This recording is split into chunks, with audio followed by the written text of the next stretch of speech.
There she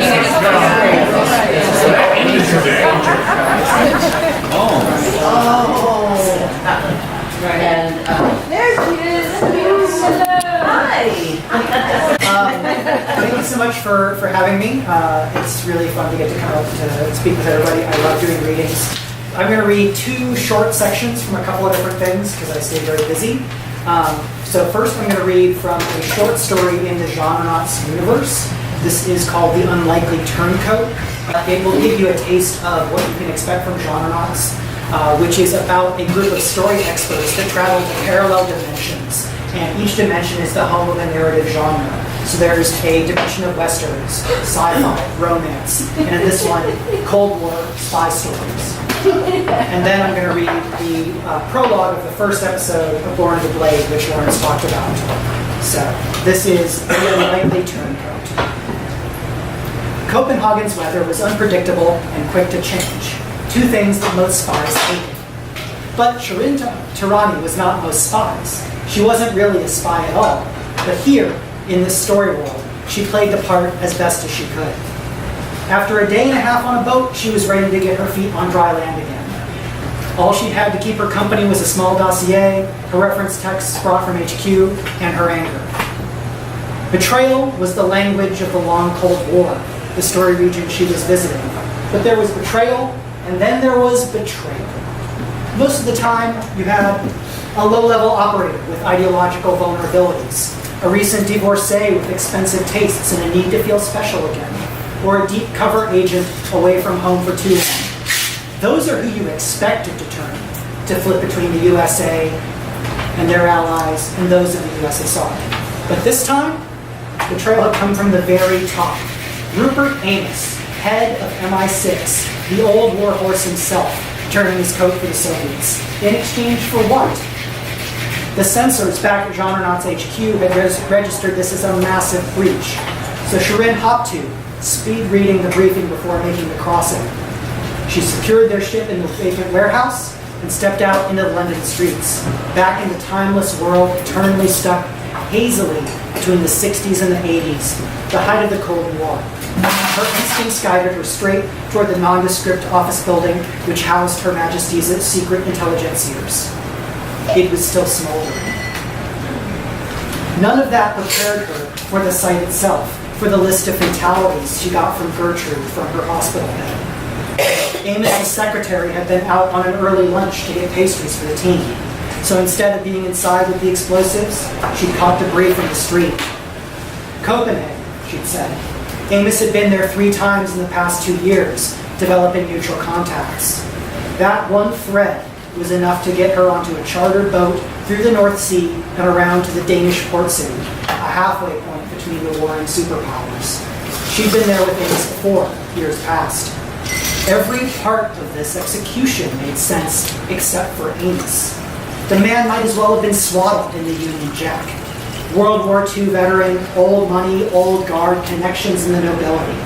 And yet, here she was, stepping onto neutral ground, trying to intercept a man who'd helped invent modern spycraft in this region. Everyone at MI6 was either dead, in traction, or too far away, deployed around the world. So it fell to Shirin, who arrived just in the nick of time from her extended surveillance mission in Grenada, the cover she'd left in this world the last time she departed. She walked past pastel-colored houses, trolleys, and dozens of bicycles, mixing and matching different decades from block to block. Here a man with a full beard and bell-bottoms. There a woman with stockings and heels, a dress out of 1975. Some regions had more historical consistency, some less. Cold War spy stories spanned decades, so this world was a patchwork, the vagueness of time only underscoring the sense of eternity, of an unending stalemate just seconds away from turning hot. Which is just what it was going to do if she wasn't able to stop Amos from getting to St. Petersburg.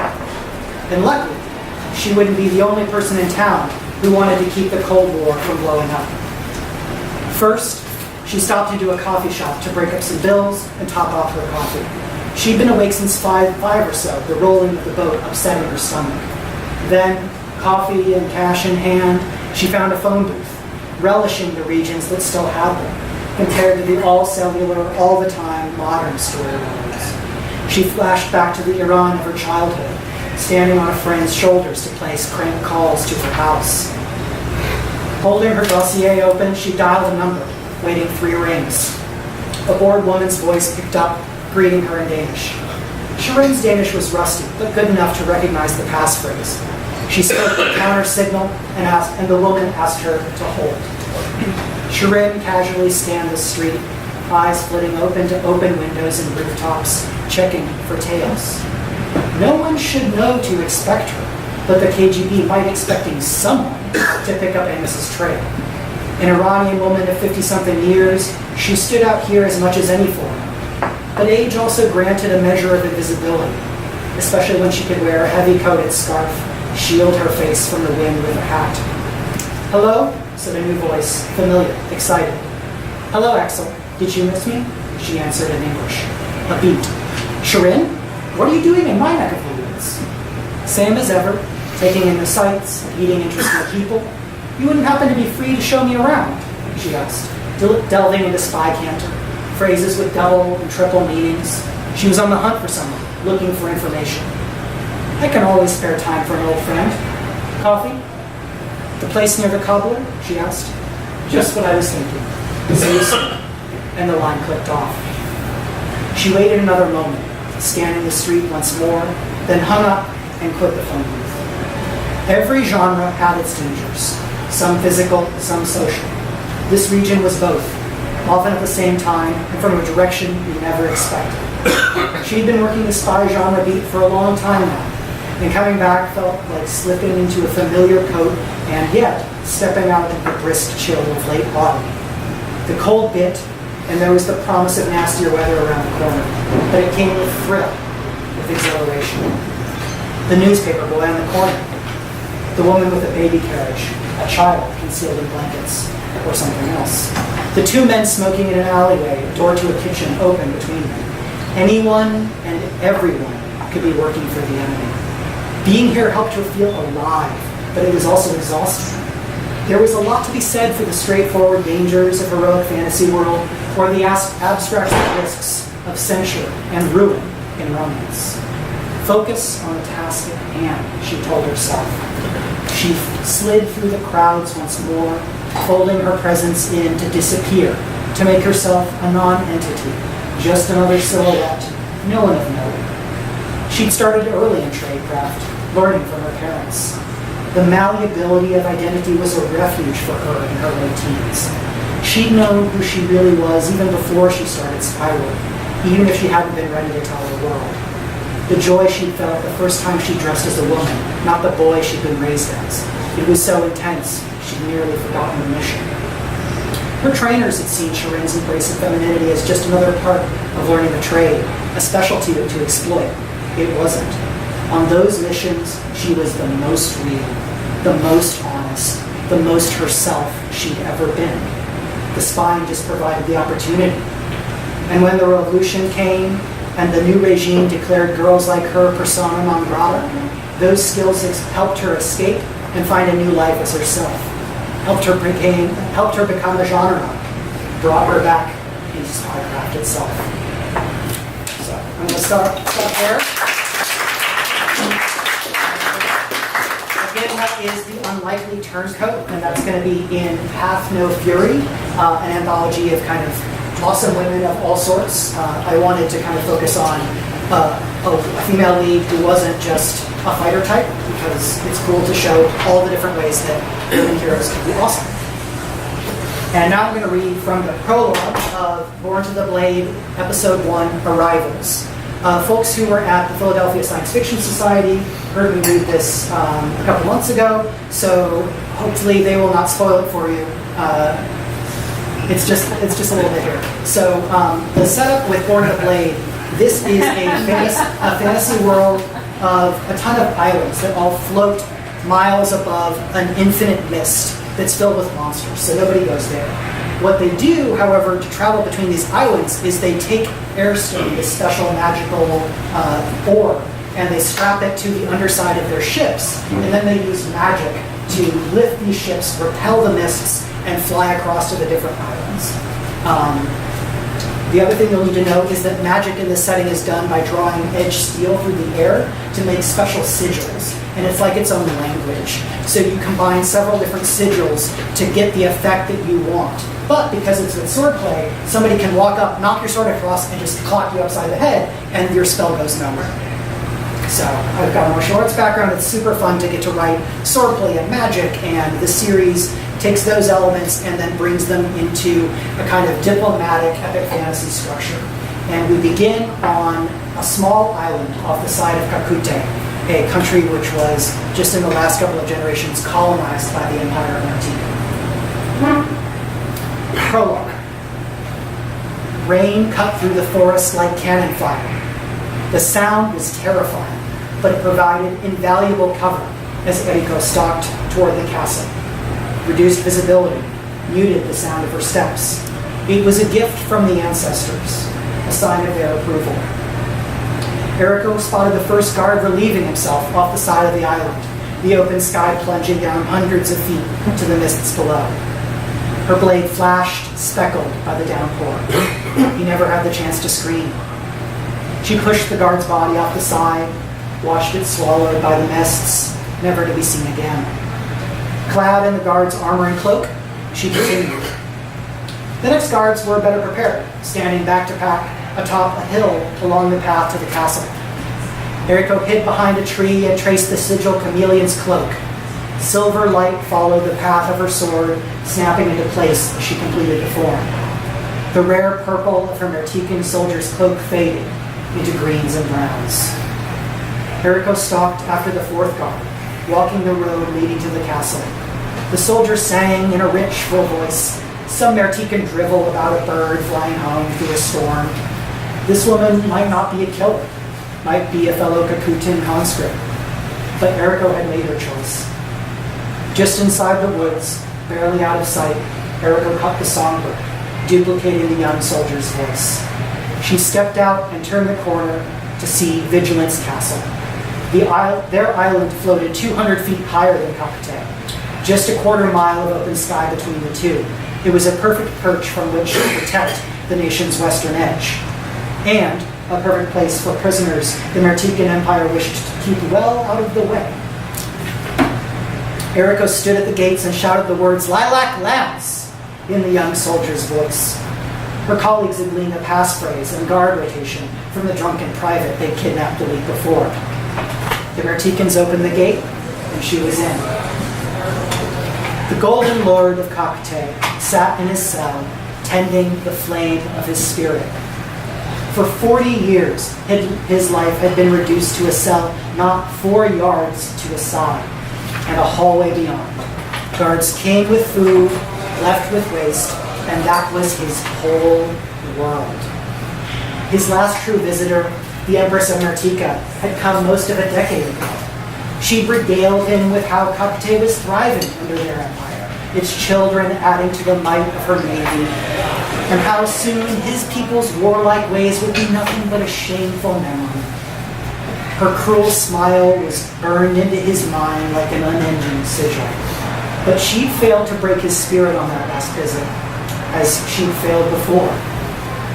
The sound of a swinging door and hammering rain stole his attention away from his nightly exercises. He stood to watch a guard in a rain-drenched cloak walk inside. "That storm is something. You'll need this," she said, taking off her cloak. As she held it out to the waiting guard, the normal night became something else. The flash of a sigil filled the room with uncanny speed. The newcomer's blade slashed across the necks of both guards. The two slumped to the floor, dead. She pulled the keys from one guard's belt and unlocked the Golden Lord's cell. "Quick, change into this uniform," she said. "There's a cart just outside and to the left. The passphrase is remembrance." She swung the door open. For a moment, the Golden Lord thought he was dreaming. He dreamed of escape. But this was real. He traded clothes, and as he strapped on one of the jailer's side swords, an emptiness more painful than hunger filled him once more. He lived his young life by the blade, and now he might have the chance to use this one to rescue his people. The Golden Lord cut the sigil Enduring Mountain to refresh his stamina. With a surge of golden light, he was flush with energy, more alive than he had felt in ages. The blade called for him to do more, but instead he resheathed the sword. Keep the cloak up and don't answer for anyone but Toku the driver. He's wearing a golden sword pin. Now go, the woman said. What about you? One guard in, one guard out. Anything else draws suspicion. I've made my choice.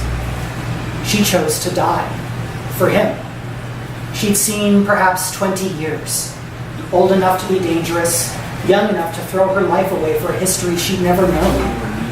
What is your name, child? Her voice shook. I am Hideyama no Eriko. Hideyama. She was from the south.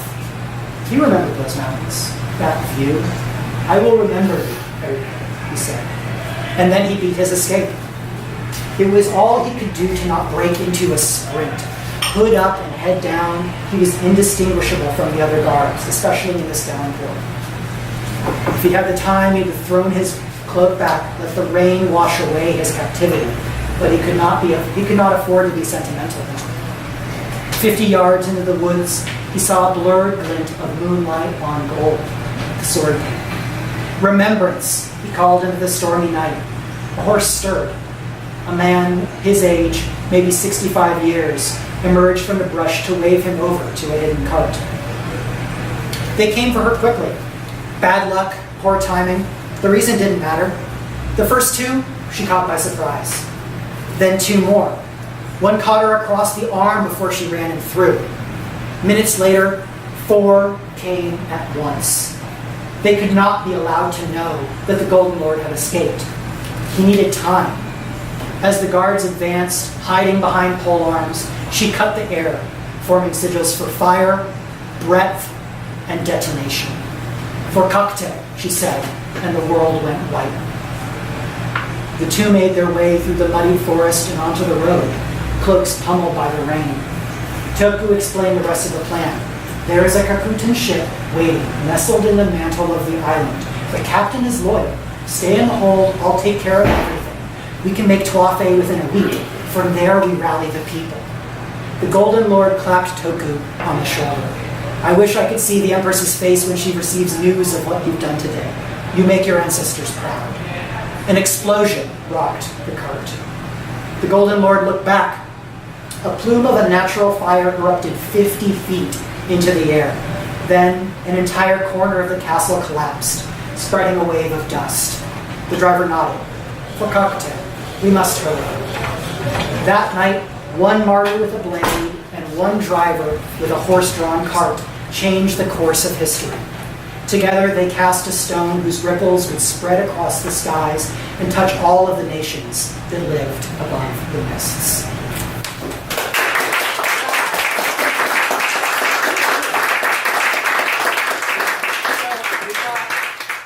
You get the whole season of GENRENAUTS.